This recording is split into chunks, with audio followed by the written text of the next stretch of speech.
ठीक चल रहा था सेक्शन भाई। यहाँ से आपका बताया जा रहा था कि आपका आपराधिक दुर्विनियोग के बारे में बताया जा रहा था और यहाँ से आपका क्वेश्चन निश्चित बनता है। कल सामान्य बातें लिखवाई गई थी और उसके आगे बढ़ा जाए और ज़्यादातर आपका जो दृष्टांत दिए गए हैं बेहरक में वह ज़्यादा बनते हैं, उससे सतर्क रहना है। देखिए आपका एक तो मित्र वाला दृष्टांत बनता है और कल बताया भी गया था मित्र वाला दृष्टांत 403 में। इसके बाद जो उदाहरण बनता है वह आपका बनता है ये घोड़ा वाला भी उदाहरण बन चुका है और कल बताया गया था कि दो घोड़े के स्वामी हैं और एक आपका एक स्वामी घोड़ा बेचकर और पैसा क्या करता है, हड़प लेता है। तो ये कौन सा अपराध हुआ, ये पूछा जा चुका है। तो आपराधिक दुर्विनियोग। इसके बाद आइए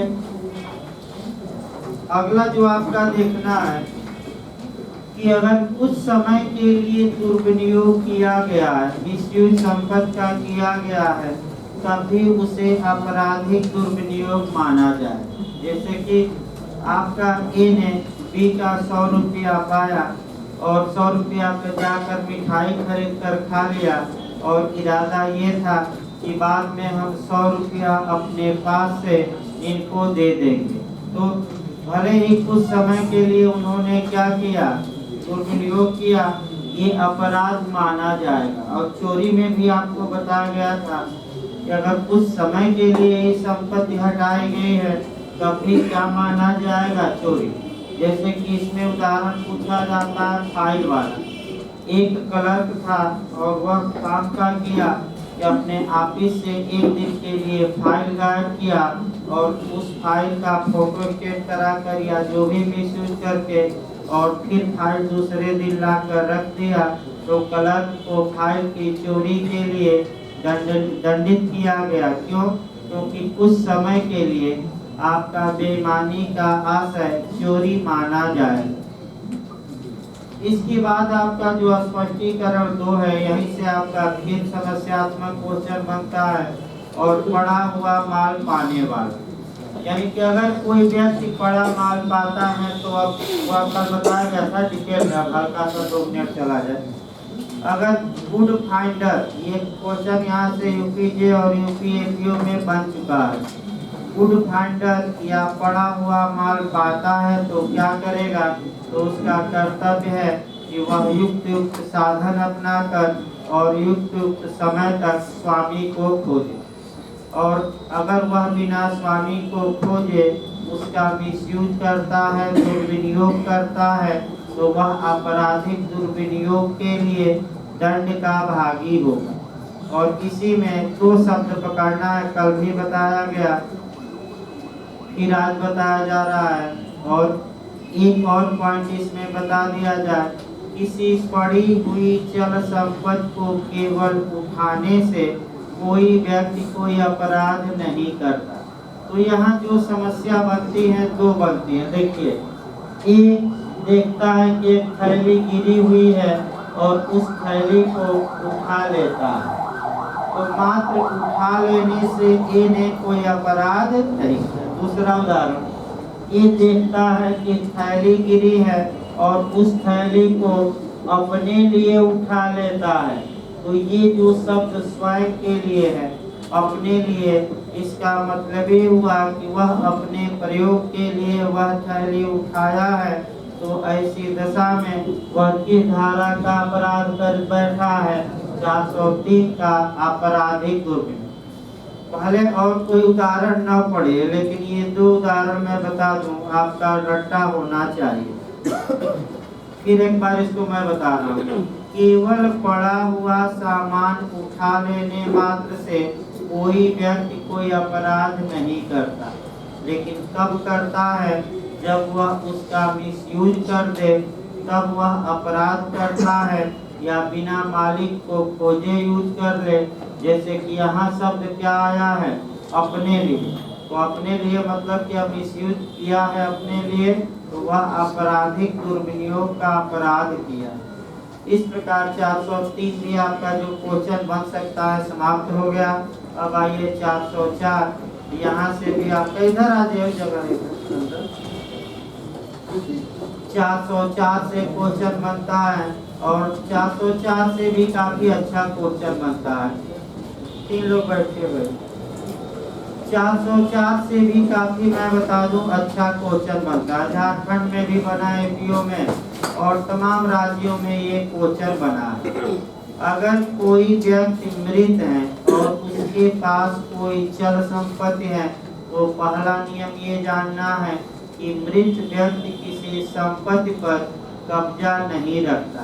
यानी कि जो व्यक्ति मर गया है अब वह किसी भी संपत्ति पर कब्जा उसका नहीं माना जाएगा। तो ऐसे मृतक के पास अगर कोई चल संपत्ति है और उसका कोई व्यक्ति मिसयूज करता है तो ये माना जाएगा कि वह पड़ी हुई संपत्ति को पाया है और स्वामी को खोजे बिना, यानी कि मृतक के हकदार व्यक्तियों को खोजे बिना उस संपत्ति का क्या किया है, मिसयूज। तो ऐसी दशा में वह आपराधिक दुर्विनियोग करता है और किस धारा के तहत 404। देखिए यहाँ आपका क्वेश्चन कैसे बनता है। ये एक व्यक्ति है, ये मर गया। अब ये क्वेश्चन बनता है कि दूसरा व्यक्ति आता है और इसकी लाश के साथ छेड़छाड़ करता है या अंग भंग कर देता है या लाश का अंगूठा काट के ही लेकर क्या हो जाता है, भाग जाता है या अंतिम संस्कार में जाकर विघ्न डालता है, तो आपका कौन सी धारा का अपराध करता है। पहला क्वेश्चन कौन सी धारा 297। दूसरा ये है कि अगर वह लाश घर वालों के कब्जे में है या म्यूजियम में रखी गई है, चीर घर या पोस्टमार्टम हाउस में रखी, चीर घर कहा जाता है, चीर घर में रखी गई है और वहां से लेकर आप भागते हैं, तो ऐसी दशा में वह कौन सा अपराध होगा, चोरी का। क्योंकि वह लाश चीर घर या घर वालों के या अगर म्यूजियम या जैसे अस्पताल है या मैंने आपका कह सकते हैं कि विद्यालय है तो उसके कब्जे में है, तो कौन सा अपराध, चोरी। और यही भय करके ले लिए तब क्या हो जाएगी, लूट। और यही लूट करने में कितने लोग, यही लाश को ले जाना क्या हो जाएगी, डकैती। तीनों याद रखे, आपका चोरी, लूट और डकैती बताया जा चुका है। इसके बाद आपका क्वेश्चन जो बनता है 404 से अच्छा क्वेश्चन बनता है और वह देखिए क्वेश्चन भाई, एक व्यक्ति था, ये इसकी मृत्यु हो गई थी और मान लीजिए कि बी एक व्यक्ति है जो ये जान और भी आता है और ए के हाथ से अंगूठी निकाल लेता है या ए के पास जो बैग है या पर्स है उसको निकाल लेता है और अपने लिए यूज करता है या अंगूठी बेचकर पैसा बना लेता है। तो आपका जो अंगूठी निकाला है वह कौन सा अपराध किया, तो आपराधिक दुर्विनियोग किया और किस धारा का, 404। अब देखिए आपका यहाँ से भी भाई क्वेश्चन बनता है। मृत व्यक्ति 3 एंगल से बताया गया, तीनों एंगल याद रखना। अब आइए 400 आपका 4 के बाद 405, 405 से लेकर और उसको जोड़िए होता ऊपर उसको जोड़िए, उसको दोनों फंसाइए। हेलो, जा रहे ना आवाज। देखिए इसके बाद आपका क्वेश्चन 405 से लेकर 409 तक में आता है। एक क्वेश्चन बन सकता है, वह भी उदाहरण देकर बनता है। तो आपका 405 से लेकर 409 तक भी 5-10 मिनट लगेगा, बताने में ज्यादा समय नहीं लगता। देखिए आपका इधर की धारा है, थोड़ा कम समय लगेगी, ज्यादा खींचेगी ज्यादा। 405 से लेकर 409 तक क्रिमिनल ब्रीच ऑफ ट्रस्ट यानी कि आपराधिक न्यास भंग के बारे में, इसको कहते हैं गबन। गबन या अमानत में खयानत भी कहते हैं, गबन भी कहते हैं या विश्वासघात, विश्वासघात भी आप कह सकते हैं। यानी कि जिस पर आपने विश्वास किया वही व्यक्ति विश्वासघात करता है। इसका मतलब ये हुआ कि जो न्यासिक संबंध है, आपका न्यास अधिनियम भी बना है 1882 का। जो न्यास होता है, ट्रस्ट होता है, ट्रस्ट का मतलब ये होता है सामान्य भाषा में विश्वास। और आपराधिक न्यास भंग का मतलब ये हुआ कि एक आदमी दूसरे पर विश्वास करता है और दूसरा आदमी क्या कर बैठता है, विश्वासघात। ये कॉन्ट्रैक्ट और तमाम जगह आपका मिलेगा। जैसे चेला ने गुरु पर विश्वास किया और अपना घोड़ा गुरु को रखने के लिए दिया कि गुरु जी घोड़ा हमारा रखे रहिए, और गुरु घंटा निकले और घोड़ा बेच कर जाके पैसा बना लिए। तो एक उदाहरण सामाजिक दिया जाए और तब 2-3 लीगल और तब सेक्शन शुरू किया। सेक्शन में ज्यादा कम नहीं। मान लीजिए कि आपका प्रयागराज में बाढ़ आ गई, यानी कि भाई आती रहती है बाढ़ बघाड़ा और सलोरी में, और एक लड़का था अपना सिलेंडर दूसरे मित्र के पास रखा और कहा कि जब पानी कम हो जाएगा तो हम आकर अपना सिलेंडर क्या करेंगे, ले जाएंगे। तो दूसरे मित्र का क्या कर्तव्य है, विश्वास किया कि नहीं मित्र पर, किया, और मित्र ना रहा, यानी कि मित्र ने विश्वासघात कर दिया, सिलेंडर को बेचकर अब पैसा बना लिया और रूम छोड़कर क्या हो गया, फरार। तो आपका यही ज्यादा लोग करते हैं। आप बार बार जाइए तो लोग करते क्या है, रूम छोड़ देंगे और ऐसा कोने में लेंगे प्रयागराज के कि आप खोजते रह जाएंगे दिया लेकर, तब भी नहीं मिलेंगे। लेकिन इलाहाबाद के भी लड़के खोजी कुत्ता से कम थोड़े हैं। वो दिन भर 100 रुपया भर लिया उधार, तो दिन भर साइकिल से क्या करेंगे, गाड़ी से। और जब तक खोज नहीं लेते, यहाँ से नंबर वहाँ से नंबर कहाँ है, यानी कि खोज ही कुत्ता बनकर क्या करेंगे, खोज ही लेंगे। तो बस अब एक क्वेश्चन उदाहरण पर हो ही जाए एविडेंस का। उसके द्वारा खोजा गया साक्ष्य एविडेंस एक ही धारा में सुसंगत है।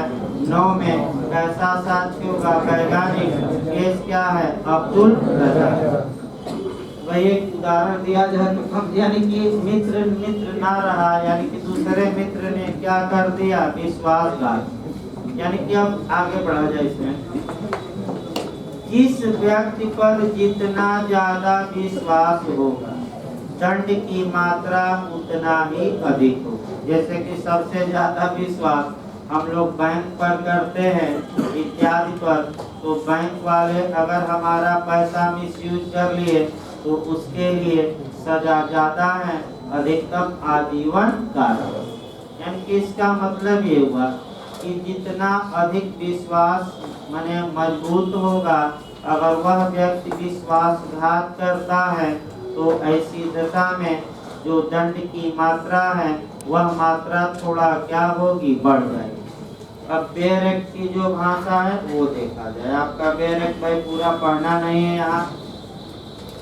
देखिए धारा 405 में आपराधिक न्यास भंग की परिभाषा दी गई है, और आपका जो आपराधिक न्यास भंग की परिभाषा दी गई है तो आपका एक लाइन पहले लिखना है कि आपराधिक न्यास भंग किस संपत्ति का हो सकता है या किस संपत्ति के प्रति अपराध है, चल की अचल की दोनों, तो दोनों लिख लीजिए। बेयर एक्ट पर ही लिखिए, अलग से लिखवाना हो तब लिखवाएंगे।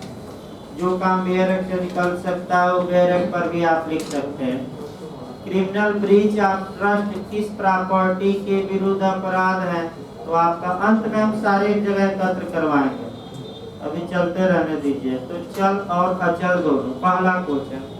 अब ये है कि भाई जिस पर विश्वास किया जाए, तो बेयर एक्ट की भाषा ज्यादा देखी नहीं जाती यहाँ। बस ये जानिए कि कोई व्यक्ति है, कोई दूसरे पर विश्वास करता है, ट्रस्ट करता है, और दूसरा आदमी क्या करता है, विश्वासघात करता है, यानी कि उस धन का या संपत्ति का क्या करता है, मिसयूज।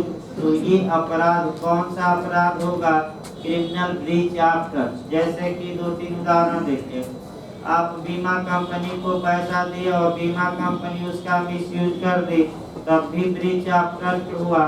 फिर आपका आपने कंपनी में लगाया वो कर दी तब भी हुआ, बैंक में जमा किए तब भी, सरकारी खजाना की लूट खसोट कर दिए तब भी।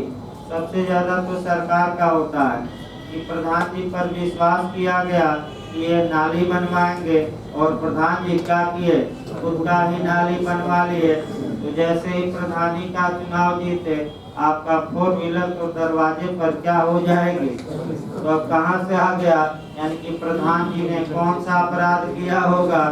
सरकार ने विश्वास करके पैसा दिया कि ये प्रधान क्या करेगा, काम कराएगा, गड्ढा खुदवाइए मनरेगा में और पैसा क्या करिए वसूलिए। तमाम योजनाएं चल रही हैं, कमाने के तो तमाम तरीके हैं भाई, तमाम तरीके हैं। इसके बाद आपका जो भविष्य निधि है वही उदाहरण दिए गए हैं। जैसे भविष्य निधि में आपने पैसा जमा किया और वह जो भविष्य निधि के अधिकारी हैं आपके पैसे का गबन कर दिए तो होगा कि नहीं, क्रिमिनल ब्रीच ऑफ एक्ट होगा। आइए देखा जाए भाई, आपका उदाहरण देखिए, दृष्टांत पूछा जाता है। और एक मृत व्यक्ति के बिल का निष्पादक होते हुए उस विधि के अनुसार, देखिए आपका उदाहरण देखिए, पूरा नहीं पढ़ना उदाहरण। एक व्यक्ति है और बी व्यक्ति है। बी ने वसीयत लिखी है और वसीयत लिखी है और बी ने ए को वसीयत का निष्पादक नियुक्त किया है। इसका मतलब ये हुआ कि ए से ये कहा है कि जब मैं मर जाऊंगा तो जो ये हमारी संपत्ति है इसको इतने लोगों को इतना हिस्सा दे देना। ये कौन कहते मर गया। अब ए पर विश्वास किया कि नहीं बताइए, तो ये हमारी मरने के बाद अंतिम इच्छा की क्या करेगा, पूर्ति। और ए ने क्या काम किया कि जो बिल में लिखा गया था उसके विपरीत काम किया, यानी कि बी सी को देना था आपका आधा हिस्सा तो दे दिया 1/3 और कुछ पैसा स्वयं क्या किया, मार लिया। बताइए कौन सा अपराध किया, विश्वास भंग किया कि नहीं मृतक का किया, तो कौन सा अपराध कर बैठा, आपराधिक न्यास भंग। दूसरा देखिए भंडागारिक, तो भंडागारिक का ये भी पूछा जाता है भाई। भंडागारिक देखिए, भंडागारिक का मान लीजिए बी एक भंडागारिक है। भंडागारिक मैंने जहाँ से कि सामान रखे, ये याद रखिए। अब ए गया और बी के पास अपना कुछ रखवा, मोबाइल रखवा दीजिए, मोबाइल रखा और ये कहा कि मैं जा रहा हूँ हरिद्वार और जब मैं आपका बाबा बन कर आऊंगा, यानी कि पूरा आपका 500 शाही स्नान क्या करके, यानी कि पूर्ण करके मतलब प्रयागराज की भाषा में महामंडलेश्वर बने। उसको प्रयागराज की भाषा में क्या कहा जाता है, तो कई यहाँ महामंडलेश्वर भी बैठे हैं और कई बनने के चक्कर में भी हैं कि 500 स्नान करेंगे, महामंडलेश्वर बनेंगे और खाना दिन भर जाकर क्या करेंगे, किसी आश्रम में खाएंगे, अब फ्री का चश्मा लेंगे, यानी कि फ्री का चंदन एक माह तक फ्री में सब करते हैं महामंडलेश्वर भाई। अब मेला लगने वाला है तो कुछ लोग कोचिंग छोड़कर क्या करेंगे, वही रहेंगे, एग्जाम जाए चूल्हे भाग लोग है भाई। आपका 5वां स्नान करते हैं, आपका देखिए भंडागारिक देखा जाए। अब ये है कि भाई आपका ए ने बी पर विश्वास किया कि जब हम आएंगे लौट के तो ये जो भंडागारिक है हमारा मोबाइल क्या कर देगा वापस। तो भंडागारिक ने, इसी को आपका गोदाम भी समझ लेना है, यानी कि जो ये गोदाम है FCI का गोदाम होता है, सेम नियम बना लेना है। वहाँ से माल और इधर उधर कर दिए तो आप गबन किए, यानी कि आपराधिक न्यास भंग। और पता लगा कि बी मोबाइल बेचकर पैसा लेकर क्या हो गया, फरार। यानी कि ए ने बी पर विश्वास किया था कि हम आएंगे महामंडलेश्वर बनकर तो ये दे देगा मोबाइल, और बी ने क्या कर दिया, विश्वासघात। तो बी ने कौन सा अपराध किया, आपराधिक न्यास। बस एक लाइन याद रखना, जहाँ विश्वास हो और दूसरा आदमी क्या करे, विश्वासघात आपको दिखाई दे, तो ऐसी दशा में कह सकते हैं कि या आपराधिक न्यास भंग कराइए। अगला देखिए आपका कलकत्ता का निवासी है भी नहीं, राजस्व अफसर बता ही दिया गया। जैसे कि अमीन साहब हैं या अमीन साहब हैं और उनका कर्तव्य है कि पूरा राजस्व एकत्र करके और सरकारी खजाने में जमा करें और जमा कर दिए अपने खजाने में यानी कि अपने व्यक्तिगत खाते में। तो इन्होंने सरकार के साथ जो विश्वास का संबंध था भंग किया कि नहीं किया। अमीन का भी आपका देखिए आगे भाई वाहक तो ये तो आपका देख लेंगे कोई। अब आइए 406 देखा जाए। आपराधिक न्यास भंग के लिए सामान्य दंड का प्रावधान 406 में किया गया है और आपराधिक न्यास भंग के लिए गंभीर दंडों का प्रावधान 407, 408, 409। तो थोड़ा आप चोरी से जोड़िए। साधारण चोरी के लिए दंड हमने की धारा में बताया था 379 और चोरी के गंभीर रूप कहाँ दंडनीय है 325, 381, 382।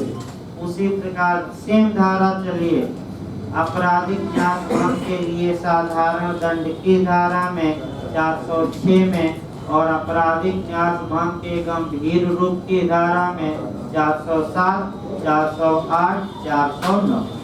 बस दंड की मात्रा देखना है। कम चांस है, कभी मैंने बहुत कम चांस रहता है इधर पूछने का। 409 से भले पूछ ले लेकिन एक बार भाई 2 मिनट बता दिया जाए। देखिए 406 आपराधिक न्यास भंग के लिए दंड। जो कोई आपराधिक न्यास भंग करेगा वह दोनों में से किसी भांति के कारावास से जिसकी अवधि 3 वर्ष तक की हो सकेगी या जुर्माने से या दोनों से दंडनीय होगा। 407 वाहक आज द्वारा आपका आपराधिक न्यास भंग। तो जो कोई वाहक का मतलब हुआ कि सामान को एक स्थान से दूसरे स्थान तक ले जाने वाला। जैसे कि मान लीजिए कि दिल्ली में एक व्यापारी ने ट्रक वाले को सामान दिया विश्वास करके ये प्रयागराज पहुंचा देगा और ट्रक वाला विश्वासघात किया और पूरा सामान बीच में ही क्या कर दिया गायब। यानी कि इसका मतलब वाहक को सामान दिया गया और वाहक ने उसको मैंने मालिक के साथ क्या किया विश्वास था। दूसरा शब्द है घाटवाल। घाटवाल कौन होता है देखिए अब घाटवाल बताना पड़ेगा। देखिए आपका नदी के किनारे जहाँ पुल हो या नाव रहती है ऐसी दशा में आप देखते होंगे कि नदी के किनारे एक झोपड़ी नुमा बना रहता है और उसमें एक आदमी बैठा रहता है। जब कोई व्यक्ति अपनी 4 व्हीलर लेकर आया, साइकिल लेकर आया, बाइक लेकर आया तो नाव पर नहीं लादनी है तो वहीं रख देगा और कहेगा कि जब हम काम करके उस पार से आएंगे तो अपनी बाइक ले जाएंगे और आपको इसके बदले में क्या देंगे कुछ धन दिया जाता है भाई। तो अगर घाटवाल पर विश्वास किया नहीं कि हमारी बाइक आने पर लौटा देगा किया और घाटवाल ने बाइक को क्या किया गाय या बाइक बेचकर क्या बना लिया पैसा, तो कौन सा अपराध किया आपराधिक न्यास।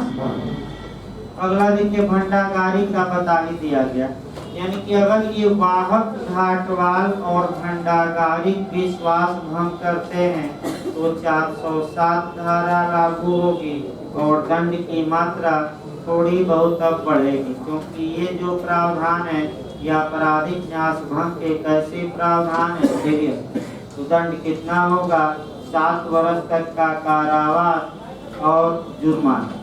तो सामान्यतः 3 साल था लेकिन ये लोग करते हैं विश्वासघात तो इनको दंड अधिकतम कितना मिल सकता है 7। 408 आइए लिपिक या सेवक के द्वारा आपराधिक न्यास। यही क्वेश्चन आपका समस्यात्मक में भी फंसाता है।